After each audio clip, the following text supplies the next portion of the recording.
My name's Kevin Stone. I am a metal sculptor originally from Canada, and we're on the HRBB podcast. Recording from our headquarters in Old Town Orange, welcome to the Hot Rod by Boyd podcast. Welcome back, listeners. We're here at Hot Rods by Boyd's headquarters in Old Town Orange. How we doing, Chris? Real good. All right, you ready to record episode 73? Yeah. All right, a little different today. We got our guy, Kevin Stone, calling in from Las Vegas, Nevada. How we doing today, Kevin? I'm doing great, guys. Yeah. How's Vegas treating you? Vegas is awesome. So I'm coming down from Canada, and it's been sunny every day. The weather's been mild and beautiful, and I can't complain. What part of Las Vegas do you live in?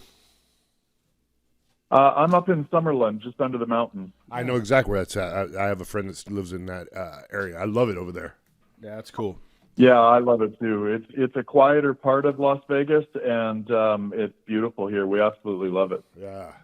Well, right on, man. Well, you know what? I wanted to have you on because I've been following you for a few years now. We've been friends on Facebook. We've never really formally talked, but I mean, we always appreciate people that make some really cool shit. Yep. And you make cool stuff out of metal, and we're going to get into that. So I guess what we should do first is, how about, do you have what's your online presence? So like people that are listening to this, they can kind of maybe go to your Instagram or social media and follow along. Sure. Well, I'm very visible on social media. So I've got metal sculptor Kevin Stone can be found on almost all platforms. So we've got a YouTube channel just getting started. We're on Instagram, TikTok, and Facebook. And you can find all of my stuff. You can even Google me through Google Images, metal sculptor Kevin Stone. You'll find all kinds of articles and work I've done in the past. Lots of news media has happened over the years, magazines, that type of thing. So that's probably the best way to find me. Just search metal sculptor Kevin Stone. Perfect. Yeah, and you're and we'll get into some of these projects, but over the years you were building these dragons, and I mean, Yeah. I'd see this stuff and I'd show my friends, and I'd be like, Yeah, "You it's guys crazy. got to see this." And it almost, I'll be honest with you, at times, with AI and everything these days, you go, "Is this fake?" It's like, no, this is real. Dude. This dude's building this stuff. It's real. Tangible. It's crazy.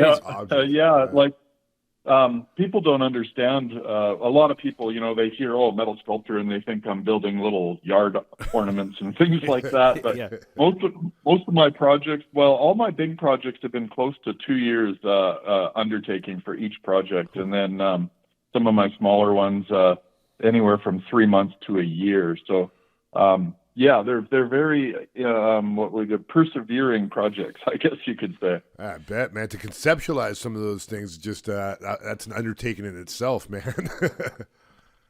Yeah, no, it's so. Yeah.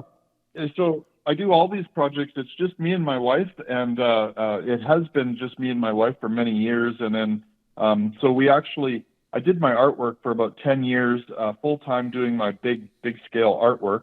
And I had a bad business partner, which led into just dealing with a bad business partner. Yeah. And I ended up leaving the artwork for about 9 years. My wife and I ended up opening a hot rod shop up in Chilliwack, Canada, and we had a hot rod shop for 9 years. And then my work started to kind of take off again, and big projects, way too big to be able to be doing them along with the cars in the shop that I had. And then so about 3 years ago, we chose to shut the shop down, to leave the shop, and I sold it out to partners and do my artwork again full time. So Michelle and I have been doing it again full time now for about 3 years, and we're just got here a couple of weeks ago to Vegas. We just moved in, and going to be setting up shop and starting some projects here in Vegas now. So Yeah, so and that's I was thinking about. That's probably the best place to be. Yeah, absolutely. Right, Vegas, because Yeah. I mean, you talk about some of the stuff, guys. You need to find him online because some of the stuff that Kevin does is pretty wild. Yeah. I think what the first thing, because I think that's the connection we had, because we've been friends on Facebook for a while. So Right. I noticed, the car thing. You're a car guy, but then I think the first thing that drew my attention to you was that big dragon that you did. Well, you've done a couple, Right. or you've done a couple of those, right? Yeah. So the Game of Thrones dragon, I think, got the most attention out of anything. You know, obviously it was a worldwide known TV series, and everybody loves big fire breathing dragons. And I got the opportunity to do that dragon, and put a lot of time and effort into that. It was pretty much, it probably still is pretty much my feature piece that I've done. It's a 55-foot long, 15,000-pound Game of Thrones dragon that shot fire about 20 feet on a key fob. It's so insane looking. Yeah, that thing is pretty crazy, and just the detail in that thing. So, how did that project come about? Well, it was. If you got time for the story, I'll throw it out there. So I was contacted several years ago, just before COVID, basically. The Big Boys Toys here in Las Vegas reached out to me when they do their show and wanted to know if I had a sculpture that I could put on display at the Big Boys Toys here in Vegas. And at the time, I was just, running the hot rod shop, and I thought, what a great opportunity to get my work down in front of, a new audience down in Vegas, where really I've always felt my work needed to be. And so I agreed and started to build I was targeting, the wealthy Arabs, basically, when I started the project. So I built a mirror-polished stainless steel Falcon that had a 30-foot wingspan. And I was planning to bring that down here to the Vegas show at Big Boys Toys. And it took me and Michelle 9 months to construct. And just as we were finishing it and the show was coming up in November, COVID hit. And, of course, everything shut down. They shut the show down. Basically, Las Vegas shut down. Yeah. And so I was stuck with this big 30-foot sculpture and no home for it. So I tucked it in the corner of the shop, and I didn't have a buyer. I started listing it for sale because I knew that the show wasn't going to be happening. And I just kind of tucked it away. And then a couple months later, I got a call from a guy he was from California, but he was actually out at Dollywood in Tennessee, and he was standing in front of the 55-foot eagle I built at the Dollywood theme park there in Tennessee at Pigeon Forge. And he was standing in front of it, and he called me right from the theme park and said, "I'm standing in front of your eagle, and I want this giant eagle in my house in California." So we started to talk, and I said, I can build other things other than, another big eagle. I'm open to build whatever you want. And then he thought about it a little bit and got back to me, and he goes, "Well, how about a big Game of Thrones dragon?" And I'm like, "Well, yeah, I've been wanting to do. Earlier on, I did a big Chinese dragon in polished stainless steel, and that was kind of my feature piece up until the next dragon. And I always wanted to do a fire-breathing dragon, and just that whole, the wings and the fire and everything. Yeah. And so it was a great opportunity, but I didn't even know what Game of Thrones was at the time. I was a little behind the times on what was popular. And so my wife and I went home and we binge watched the entire seasons of Game of Thrones. I think within about 4 days we saw every season. And then, I had already agreed to do this dragon and didn't realize how much work that dragon entailed with all the horns and details and everything it had. I was like overwhelmed. So we got started, and that's how it came about. And then shortly after, I started posting some pictures and some videos of me working on it. And I got a call from Miami, and a guy called me up from Miami and wanted to buy the dragon from me. And I said, "Well, I'm sorry, it's not a for sale piece. It's a commission that's already spoken for. But I do have a big Falcon for sale." And he pulled the trigger and bought the Falcon off me. So my Falcon ended up going to an amazing, it's called the Iconic Collection down in Miami. And he's the Barry that owns the Iconic Collection, is the largest supercar owner in the world. He has the most supercars out of any individual. He turned it into a big art gallery down in Miami. So now my piece is actually one of the feature pieces down in the gallery in Miami, and it turned out awesome for us. Oh, that's cool. Yeah. So how long did it take you to build that Game of Thrones dragon? It took me 2 years. Yeah, and I felt like I was watching it. I felt like, because you see this stuff on social media, and you don't know, like, a time frames blur, right? So Right. And you don't know if you're just showing old pictures or what. So, but Right. yeah, and that thing is. So I actually get a bit of feedback on social media from people going like, "What the hell's taking you so long?" I'm like, "Holy crap, man! There's a lot of work here." Well, yeah, and you said it's just you and your wife doing it, and this thing's Yeah, that's well, like no joke for when the you talk last about. couple of years, Go for the ahead. last couple of years, we did have a young apprentice working with us, and then when we moved down from Canada, he had left and was in school full time doing his red seal welding ticket.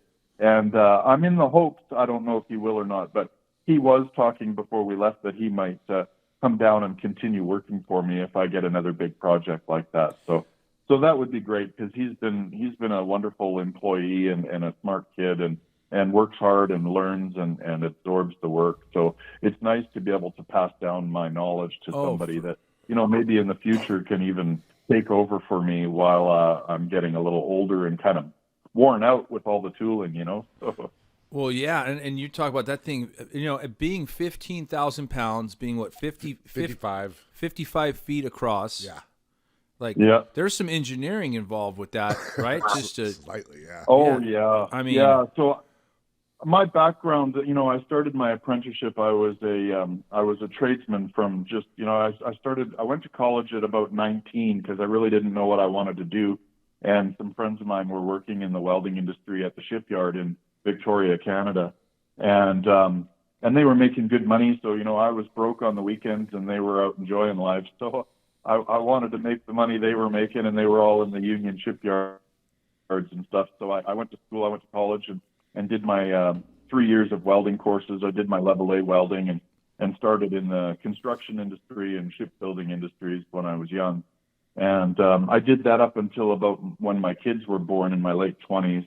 And then I got into more shop work, and, I was in the field a lot and working in high-rise buildings and bridges and stuff, and there's a danger factor involved when you're an iron worker climbing steel and stuff. Yeah. So when my children started to come around, then it was time to get some shop work, and I kind of just started doing fabrication. Like I started doing stainless steel breweries and that type of work, and that actually led into my art career. One of the shops I was working at asked if I could build a gargoyle for the rooftop of the building, and so I just kind of sat in the corner using the scrap bins from the shop to put this big stainless steel gargoyle together. And then that led into my first private investor, and then actually led into another investor after him. And that kind of launched my career into the art and made me realize it's something that I really wanted to do and pursue. And I've been pursuing it now for about 20 years. That's awesome. That's awesome. Yeah, I mean, because that's the first thing I looked at. Like the latest project you just did, right? This T-Rex. Yeah. Right. Right. Like how tall was that thing?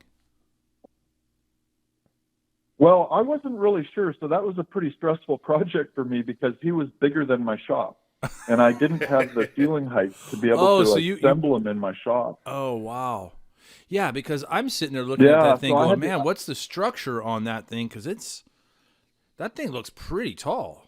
It was crazy, yeah. So he ended up being on, I would say, physically on a flat ground, he's probably about 25 feet tall. Wow, but he, where he got mounted, he's kind of on a hillside, on a bank with a big concrete platform. So when you're standing on the hillside near him, he easily is 35 feet tall from the ground to the top of his head, and then 50 feet long from head to tail. So it was all near polished 304 stainless steel. The inside structural frame was made with 12-inch by 3/8 thick stainless steel pipe, and his feet were 4 feet by 4 feet, 1.5 inch thick stainless steel feet for mounting to the concrete. Wow. Yeah, and that's up in Canada? Yeah, it's up in Penticton in the Okanagan, and it went to a private individual had reached out to me. Again, this is actually, so this kind of snowballed from the story I just finished telling you guys. So after the bird went down to Miami and arrived at the iconic gallery in Miami, it was a friend of his, Frank, that reached out to me from the Cayman Islands And he's like, I just saw the bird that arrived at Barry's, and I've had a dream since I was a little kid of having a big chrome T-Rex. And so that's where the chrome T-Rex came from. He was originally going to ship it to the Cayman Islands, and he thought about having it. I guess he has a cafe or a bar in the Cayman Islands, but he also thought about actually donating it to the airport at the Cayman Islands and having it at the airport. And then one thing led to another, and it ended up going to his Airbnb in Penticton. He was originally from Canada, and it made the most sense because the piece was so large that we only had to ship it about 250 miles from where I built it to his property in Penticton, and that's where it's on display now. So he actually has an Airbnb. It's kind of a high-end Airbnb on 13 acres overlooking the lake, and then there's actually a public trail. It's called the KVR Trail. It's a Kettle Valley Trail based on an old railway that used to go through there. Oh, cool. 100 years ago, and where the railway is, they made it into like a jogging trail and a public trail for people to walk. And so the trail goes right below his property, and the public can walk up the trail and take pictures of the T-Rex now, which was awesome because cool. I didn't have anything large scale on display in Canada at the time. So that was nice to have a big public piece. A lot of my giant sculptures like that end up going to private properties, private individuals, and the public never gets to enjoy them. So that's something I hope changes, especially coming to Las Vegas, that I can do some big public pieces that people can get out there and enjoy, because that's really what I do this for. I love seeing the expression on people's faces when they see my large scale work in person. So yeah, that's really cool. Yeah, because these things are just it's crazy. Like you said, the pictures. If you guys when we'll post pictures, it's up on that T-Rex is up on this hill, and it looks massive. Yeah, right? It looks just really massive. You ship these things in pieces, so you kind of have to engineer this thing. Okay, we're going to build it in sections because, I mean, like that Game of Thrones dragon, you had to kind of figure that out because shipping wise, and right? it had to breathe fire. That was a real challenge. The Game of Thrones was probably the worst one I've done as far as So what a lot of people don't understand is when I build these projects, I'm a guesstimator. So I do everything based on experience, but I do everything by eye. I don't use computers. I don't use renderings. I don't use CAD or anything like that. I do it all visually. I'll look at pictures. That's how I built the Game of Thrones dragon. I literally just printed some pictures off of Google, and I had these little, pictures up on the wall to get references from. And then I build everything by eye, and including the big T-Rex. I had a little like a kid's toy of a T-Rex just to get some ideas, and printed some pictures, the details of the eyes and stuff like that. And then I just build by eye, kind of like painting a picture. I just kind of one day at a time, one piece at a time, one step at a time. And that's what was stressful about the T-Rex especially, is because I wasn't able to put it together and visually look at it. I had to guess at how long the body needed to be, and I had to make templates of the body from one side to the other where it was going to join, and hope all the holes and hope all the skin and everything lines up when I assembled it, because I wasn't able to assemble it in my shop.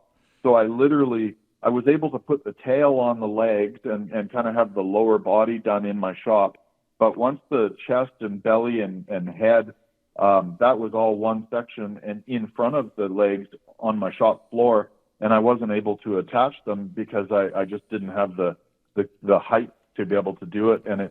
And it wasn't practical, given the weather and different things like that when you're working with stainless, to move everything outside and then try working on it outside just wasn't practical either.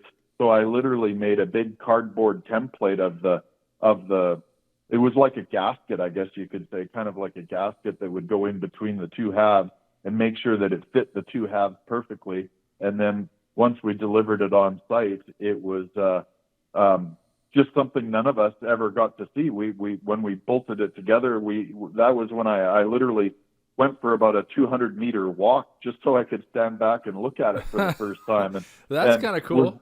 Was really Yeah, I was pretty nervous. Yeah, I mean, you go to you do a commission that's that expensive and that big, and you go and assemble it, never seeing it finished before, and it's either make it or break it. Yeah. I was pretty nervous. So luckily it worked out, and it looked pretty good, and I was pretty happy with it. But boy, I'll tell you that You there? trucks, they had these big and they flew the body. It had to be 100 feet in the air off these big cranes when they flew the body down over the trees. And, Oh, wow. I was just like, oh my God, I was having a heart attack watching this thing fly through the air. Yeah, you're watching how many months and months of work, Yeah, exactly. flying through the air. Yeah. Now, let me ask you, one thing that stood out to me was the detail on that Game of Thrones dragon and all the individual scales. Now, Yeah. I mean, you're hand cutting all those things out, every single one? I cut everything. Every single piece is cut with that shear, unless I'm doing, the structural part where it needs to be flame cut or whatever with a torch. But everything was hand cut and then power hammered and bent and all hand formed. And once I did all the, like, you can actually, I'm pretty sure we have videos on YouTube of us making all the individual scales and stuff. And then I heat treat everything and blew it to color it. And then we were, and then weld each individual piece on, and it's just one handmade scale at a time. Yeah, that's crazy, because that's one thing that stood out to me. It's just the detail on that thing. Yeah, a lot going on. Yeah, it's one of the things that I kind of I guess I'm proud to say of how I create these things is I try to create the detail of like a casting, like a bronze casting. I want to have the details that you'd see a sculpture or a figurine done in that detail, but all hand formed. And I use all hand tools. So all my tooling that I have in my shop, none of it is CNC tooling. It's all kind of old school power hammers, English wheels, shrinker stretchers, sandbag and hammer, that type of thing. And a foot shear. I don't have any big power shears or brakes or anything. They're all hand tools basically, and that's what I kind of hope to start, as I get settled here in Vegas and I get a shop up and running. I'm not quite there yet, but we're getting there.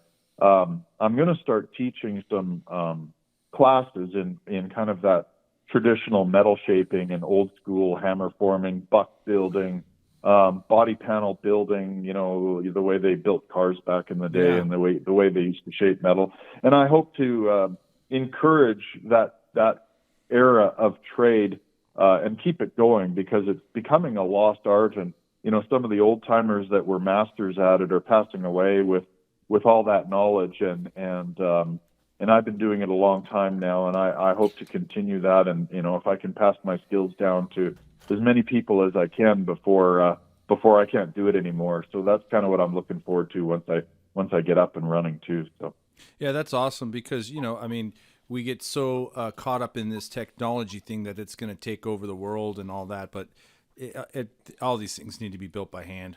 I mean, it's just absolutely. I can see where AI is going and robotics and everything. I'm sure they'll have a robot that can out-fabricate me in 20 years, but there's a sense of pride when you can build something with your bare hands, and I think that's the biggest thrill. I mean, I'll tell you, when you work on a same project every day, well, you know what it's like building a car or something, and it's a big build, and it takes 2 years before you're even close to at the end game. It can be frustrating and daunting, and at the same time, you're almost sick of it. Even though it's a fantastic project, you're just like, man, I got to wake up and do that again. Yeah. but it all pays off in the end when you've got that completed project under your belt. And I call it just adding to the resume every time I get the opportunity to create something fantastic. And really, to me, that's what it is. It's an opportunity. When a client comes to me and wants something that I mean, how many people get to build a giant stainless T-Rex? I mean, it's a pretty awesome project. So I get a thrill when people come to me with these fantastic ideas and willing to fund them. So that's pretty awesome. No, and that's what's key, right? Because you can have all the ideas in the world, but you need these guys that have the money to pay for the man hours to build a Game of Thrones dragon, right? I mean, you know, I mean, I'm sure if money was no object and we had all the free time in the world, you could just build a bunch of that stuff. But it's like, how many? How many man hours were in that Game of Thrones? Honestly, I would say there was probably around 6,000 hours. Yeah. Yeah. It's a lot of time. Yeah. That's a lot of time. Yeah, absolutely. Yeah. And, you know, and you're jamming that in. I mean, it's me and my wife and my apprentice helping me, and I had brought on a welder to help us with a bunch of welding. And you know, you start factoring in all those hours over a 2-year period, and it was easily 6,000. I mean, it might have even been more, because especially when I get obsessed in a big project like that, I'm working 7 days a week and not taking any time off. And, you know, some days we're there 12, 13, 14 hours, just depending on what we're working on and what we're doing. And so it's, you know, it's been a test of perseverance. That's for sure. You know, I'm hoping that I don't want to slow down, because I have a lot of ideas and a lot of projects that I still want to build, but I don't want to work quite that hard anymore. I think I'm done with the 7 days a week and watching my years just tick by, and they go pretty quick when you're working that hard. So well, and you know, now you're in Vegas, so you're gonna have better weather. Yeah. You know, because I noticed you got a motorcycle, you like to ride there, so you got time to enjoy that, and you know. And that was a big factor for me. You know, we've had those long winters, and I'm a car guy, and I love riding my bike. My wife and I, really, that's our travel tourism. We don't travel and fly all over the world. We just like to hop on the bike and go find twisty roads that we've never been on before. And sometimes we'll do, you know, 5, 6, 7, 8,000 miles in one trip just to get out on the open road and enjoy it, you know. So that's awesome. Yeah, because you know, back to the man hours. You know, it's something you sit there and you go, well, I don't know, because people never factor in, like, when you're a 2-man operation there, right? And you're the creative guy, you're the execution guy. You never add up all the hours. You wake up at 2 a.m. going, oh, you know what? Yeah. No. That's how you solve this little problem. Yeah, exactly. Yeah, right. So that's exactly how my brain works. I will literally wake up in the middle of the night and solve a problem in my dreams. I'm like, oh, now I know, or you know, or a design will come to me, or just something, and it's a regular occurrence. Yeah. When I get into a project like that, I eat, sleep, and breathe thinking about getting through the project and what it takes. And you know, even if you have to invent tools to make something happen, and that happens a lot too. You know, I can't shape something the way I want to, and I don't know of a tool on the market I can buy, so then I try to figure out how to make the tool to make what I'm trying to do, and that happens a lot too. So, well, I got to say that, you know, it shows in your work. It shows that there's a ton of thought put into this stuff. Yeah. It's just not, you just didn't slap this stuff together. It's well thought out. Your eye doesn't stop moving across the sculpture. There's nothing that, like, it just flows. Yeah, you know what I'm saying? Yeah, and you look at that Game of Thrones and you don't go, oh yeah, well, he just stopped right there. Yeah, you know, right. Yeah. So, but you know what? Let me ask you. I was going to ask you. You did an Elon Musk head, right? Yes. Yeah. Okay. Let's hear the story. Who commissioned that one? You know, that one was a fantastic project, actually, because it started off back in 2018. I was, you know, I don't know, I think I was sitting around having dinner or watching TV at home, and my daughter was in the bathroom, and she came out of the bathroom and she goes, "You're not going to believe this, but Elon has your Chinese dragon as his profile picture on Twitter." And I'm like, "What?" You know, I couldn't believe it. So, Dude, I looked at it, and sure enough, he had my big stainless steel Chinese dragon as his profile picture. And I assumed, you know, it related to his dragon rocket or his dragon capsule, and it was made out of stainless steel and everything. And, you know, someone, either him or someone that does his social media, found that and used it. So I thought that was pretty cool. And I actually screenshot it and still have it to this day. So I thought that was pretty neat. Of all the things he could use, he found my dragon, right? So, yeah. And then I got a call. So when we had left the hot rod shop and we had started on the T-Rex, and I was kind of finishing up the Dragon, it was during the time, like, I was building all of that together. So I was kind of finishing the Dragon. I was starting the T-Rex, and then and I had done another bird actually for the fellow in Miami. He had reached out and wanted another eagle down in Miami, so I did a bird for him. And then I got a call from Danny Wang, and Danny Wang is a designer out in California. He does a lot of feature backyard pools and lighting and really high-end, amazing work. And he reached out to me and said if I was able to do a 50-foot, how it started off was a 50-foot goat with Elon's head. What? And I'm like, a 50-foot goat with Elon's head. And he goes, yeah, and I want it riding a rocket on the back of a Tesla semi-trailer with Mars in front of it. So the rocket looks like it's shooting to Mars, and it's got a 50-foot goat riding a rocket with Elon's head. What? And I you know, I was kind of taken back from that, and I'm like, well, I can figure out how to do a 50-foot goat, and I'll figure out how to do Elon's head, and then we're going to add a rocket to it. So I started thinking about it, and I said, well, I'll put something together and send it to you. So I put an estimate and a proposal together and sent it to him, and didn't hear nothing back for a while. And Michelle and I were like, that's such a crazy project, and to fund something that crazy, I said, it's got to be Elon. It's probably Elon. Yeah, right. And so then he got back to me and he said, well, you know, my clients absolutely want you. You're the guy to do Elon, but because it's a crowd-funded project and time is of the essence, we're going to get another company to do the rocket and the goat, but we'll get you to do the head and ship it to them, and then they'll mount the head to the goat. And I'm like, okay. So then we, you know, revisited it and looked at doing the head. And what it ended up being is, so it's actually a crypto token company out of Phoenix, Arizona. So Ashley Sansalone has the company. It's called EGT, Elon Goat Token.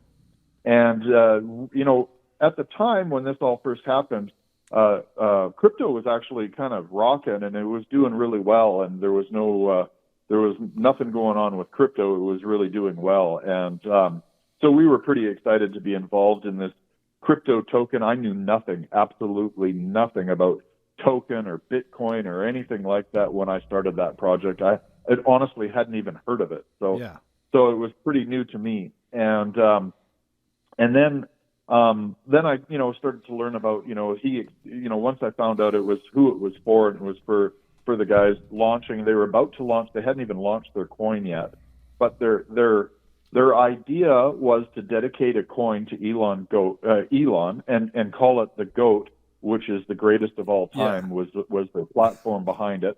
And then they wanted to build this big, crazy sculpture of Elon as a goat riding a rocket to Mars and have it on the back of a semi-trailer, and then drive it around and promote their crypto. And then the whole big thing about it was to get the audience following them, and they were going to drive it out to the Gigafactory in Texas and give it to Elon. And that was kind of their you know, crowning objective into the whole project. And it was just to get their token known and just a big marketing campaign, basically. And, you know, and the guys seemed pretty legit that I was dealing with, you know, Ashley and stuff. They were great. It wasn't one of these pump and dump type cryptos or a scam like you know, so many people have seen. They were trying to establish something that would be around for the long haul and have a legitimate crypto. And so that was pretty cool, and I was happy to be a part of it. And it was a very difficult project. And in fact, it was the first time I had to reach outside of my own skill set and find a good rendering of Elon and use that as a, you know, like a 3D model of Elon and have that sculpted in foam. And then once the sculpting in the foam was done, we actually CNC'd it in foam. And then I hand fabricated I made it out of 8-inch thick aluminum, which was pretty thick material to work with. Yeah. And I hammer shaped all the pieces and built Elon's entire head, which is actually like a 6-foot tall head. All handmade. Michelle did all the ears and there was probably 70 pieces in each ear. Oh, wow. All welded together and then ground and polished and shaped and a really challenging project, and I was really proud of the way it turned out.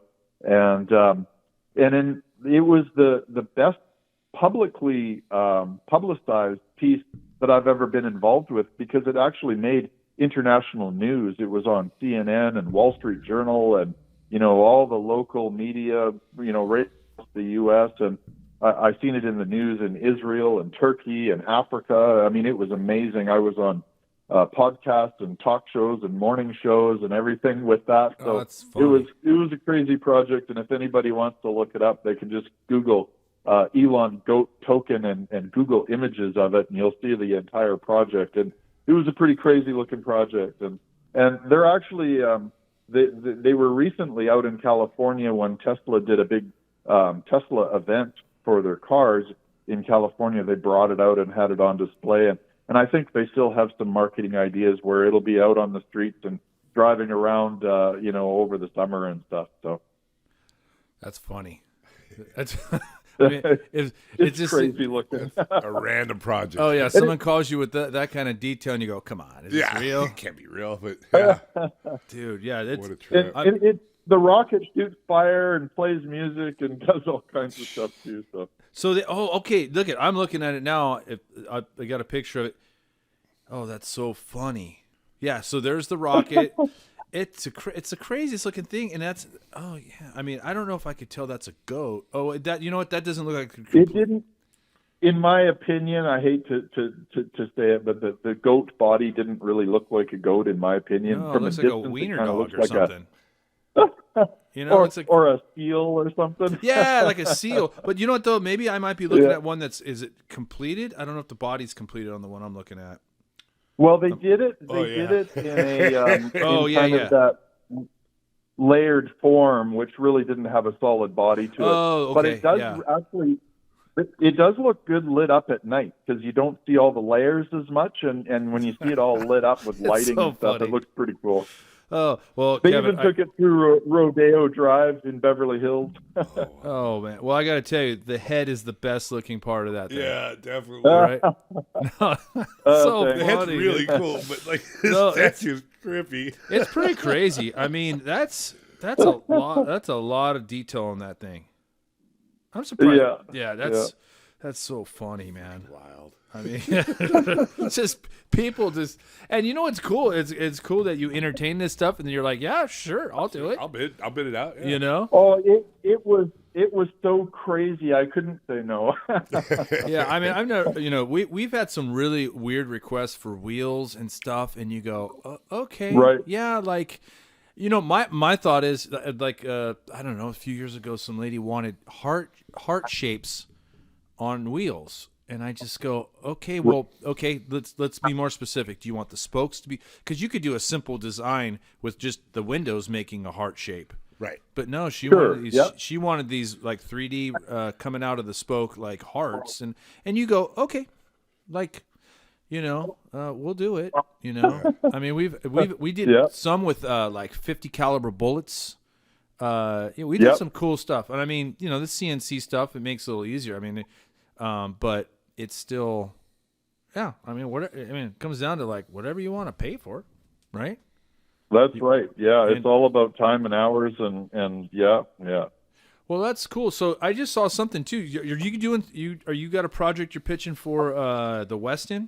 I saw that. You just posted that? Yeah, so up in Victoria, Canada, just before we left, we were in negotiations with Westin Resort, and they have it's titled Bear Mountain Resort in Victoria. It's a real high-end Westin resort up in Victoria and golf club, and beautiful place, and it's like a 5-star resort.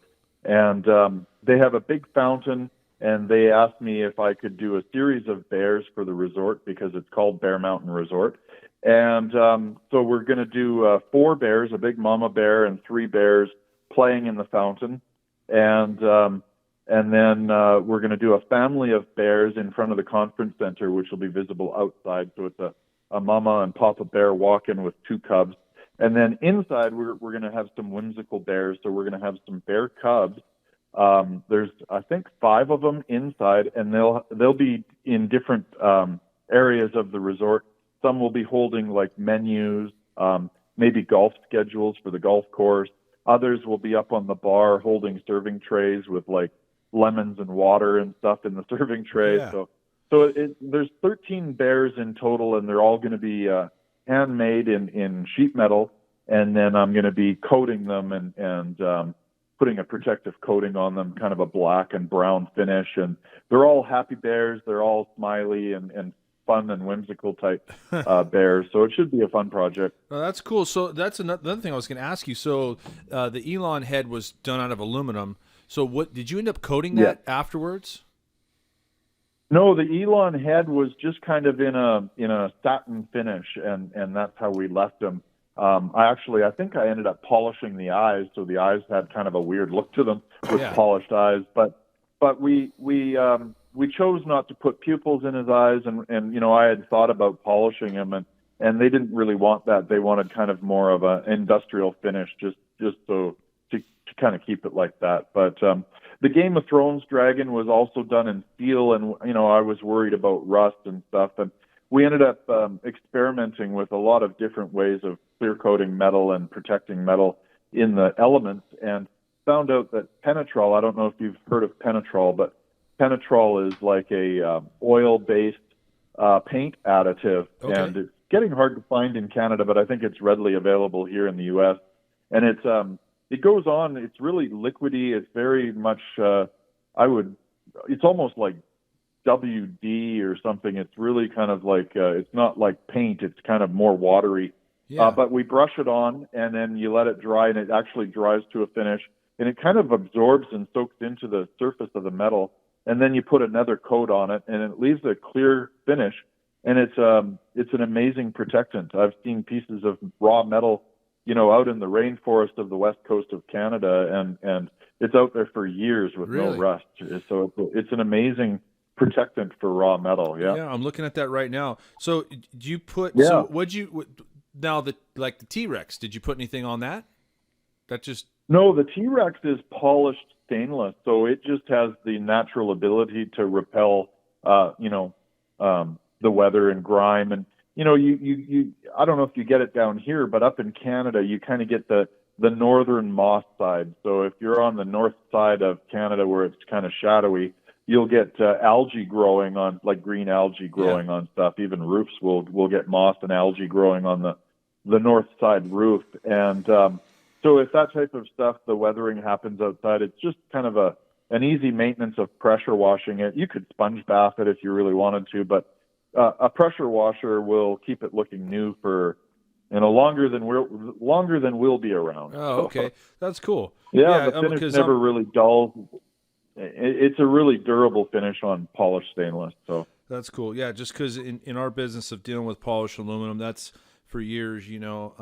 That's always been the thing. Is polished aluminum for sure. You get the corrosion and the whiting, I guess you call it, on the surface of oxidation the aluminum, and you always want to have a good clear coat on aluminum for sure. But with Elon, we didn't do that. But the nice thing about that type of raw metal with Elon, I mean, he could be just cleaned up with a Scotch-Brite pad or something. Just give him a rub and he'll look fresh again. So yeah, we've been using a lot of Cerakote. A lot of the colors, but we also like on the brushed stuff, we like going over it. If it's like a full brush center, we like going over it with the Cerakote matte, the matte clear. And the matte clear, right. Yeah. Yeah, no, I love Cerakote. I mean, when it first came out and I was building cars back in Canada, we jumped right on it and started using their heat-proof paint for exhaust and all that kind of stuff. And we really liked the Cerakote. It's a pretty cool product. And especially, they really had it in the market there. I mean, everybody was using it on bikes and cars and everything. So it's a pretty cool product. Yeah, I like the way. I mean, we almost exclusively use it on the colors on our wheels, just because it can be masked. It holds up to the assembly process. It's just the most important thing, it looks good. It looks really, really good. So yeah. I love that stuff. I'm going to be experimenting. So I've been trying to work on this Barry down in Miami. I've been hoping he had an idea for one of his logos. So if you look at the iconic website in Miami, his logo is this great big, it's a black and white line drawing, like an ink drawing of a skull. and the skull has a big afro of flowers and hummingbirds and butterflies. Is kind of like that Miami Cuban sugar skull type look thing, and it's got a big jewel in the front tooth. And I did some renderings for him, and I really wanted to do that skull for him. And it's about a 15-foot tall stainless skull and afro and then I'd do a full polished skull. And then I wanted to do, like the real nice see-through candy paints with clear coat on top of polished stainless. So you could see that it was, you get that polished stainless look underneath the candy. And then do all the flowers in full color on the afro, and then the whole thing was going to be set in a fountain environment with water, lighting, and even some natural gas fire for lighting. So that's one of the projects awesome. I've been rendering for about a year, working with him, trying to get him to pull the trigger on it, but he hasn't pulled the trigger on it yet. But I'm really hoping he does, because it's kind of one of those bucket list projects that I really want to do. So that's awesome. Yeah, that's cool, man. I mean, it's just, and like I said before, now that you moved to Vegas, man, I think a lot of things are going to open up for you, man. Yeah, I hope so. The Canadian border and being up north like that, it was really hard on my career over the years, because, a lot of clients, they don't want to deal with the border and all the shipping and the cost of all that shipping and the risk of damaging when you're shipping so far. And to some people, Canada might as well be BC might as well be Alaska or the Arctic or something, because they just there's that wall there, and then there's all the cost of brokering it through the border and insurance, and just so many factors involved in shipping my big projects out of Canada that it just made more sense. If I have a client in California and I finish up a project here in Vegas, I mean, it could be loaded and be in California by the afternoon. Oh, for sure. For sure. Yeah. But yeah, I mean, Vegas is just always trying to outdo itself. Oh, yeah. Right? So right. It's right. Yeah. I mean, even remember when they built the MGM first got built, and they built the big lion, and it was like real blocky looking. Yeah. But then in a couple years, it seemed like within 2-3 years, they tore that down and built that more sculpted lion. Yeah. Right? So they're always trying to just... Yeah, no, I can see Kevin's work. I actually have people messaging me and telling me it's time for a new one again. So. Yeah, no, that's great, man.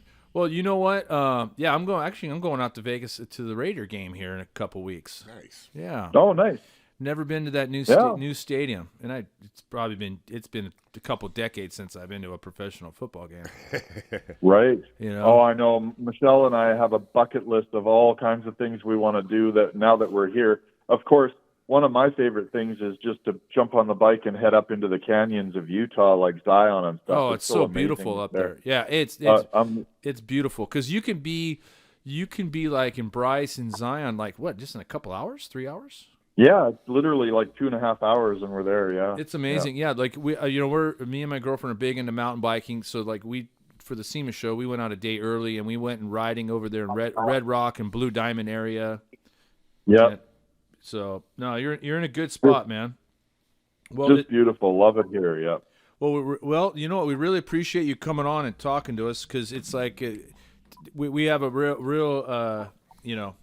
real appreciation for people that are making stuff by hand, stuff out of metal, and just like you talked about, being able to teach a whole younger generation to continue like what stuff you're doing, right? That's what I'm hoping. I was just in talks with Ballet Tools yesterday, and I'm hoping that maybe they'll help get involved with me if I open up a teaching center where I can have enough tools for all the students to work with, and set up workstations in a big shop where each student can have their own workstation with their own table, their own welder, and so I'm going to reach out to some other companies and see if they want to come on board and help sponsor something like that. And I know I've been talking to the American Welding Society as well, and they said there's potential to help fund and maybe some grants available to me to open up a school here, and so I'm going to start working hard at that and pursue that, and hopefully within a year or maybe a little longer. I don't know how long it'll take me, but I'm hoping with some sponsorship and some funding, I'll be able to set up some really nice professional classes for people to come and learn from. So. No, that's great, man. That's great. Yeah, because once they learn those skills, they can take it into it doesn't have to be metal artwork. They can take it into the automotive field and Absolutely. structural field, and no, that's cool. I mean, what hot rod shop doesn't want a good metal worker, So, you know what? We talk about it on the show all the time. It's just every shop right now has a ton of work. They just don't have the people to do the work. So right. And the skilled labor. So, well, so one more time, just a recap on how everybody can find you on social media. Yeah, so you can just Google Metal Sculptor Kevin Stone. You can find me Metal Sculptor Kevin Stone on Instagram, TikTok, YouTube, and Facebook. So I'm on all the platforms, and we try to post as much as we can. Of course, we've just been going through the move and everything, so we haven't had a whole lot of fresh work to post. But my YouTube guy, we just finished a project for Dolly Parton. And now that it's been unveiled and we have the freedom to show the work that we were doing and building it, so we're going to start posting more on the construction of what we built for Dolly. And it was a big fireplace screen for one of her resorts in Tennessee, and it ended up being the largest indoor fireplace in North America. So it's a 60-foot tall fireplace by 20 feet wide, and I did a 10-foot tall fire screen door with a scenery of Dolly as a little girl sitting under an oak tree with a butterfly in her hand and a big butterfly in the bush, and it's a really cool fireplace at her new resort there I think it's called the Songbird Resort. Oh, Heart Song. My wife is correcting me. The Heart Song Resort in Tennessee. Well, right on, man. Well, thank you very much for taking the time. It's cool to get the backstory on these things I've been watching unfold over the last few years. Awesome stuff, man. So I appreciate you guys having me on. It's a great opportunity to get my name out there, and I'm thankful that you guys follow me and enjoy my work, and that's what I'm here for. Cool, man. Well, thank you, Kevin. Thank you very much. Thanks, guys. All right. You guys have a good day. All right. Okay. Talk to you soon. All right. That was episode number 73. So on behalf of Chris Klein and myself, Steve Guerrero, thank you guys for listening. Can't wait for our next episode, so keep tuning in and stay updated by checking us out on Instagram at Hot Rods by Boyd and at hotrodsbyboyd.com. See ya. Until next time.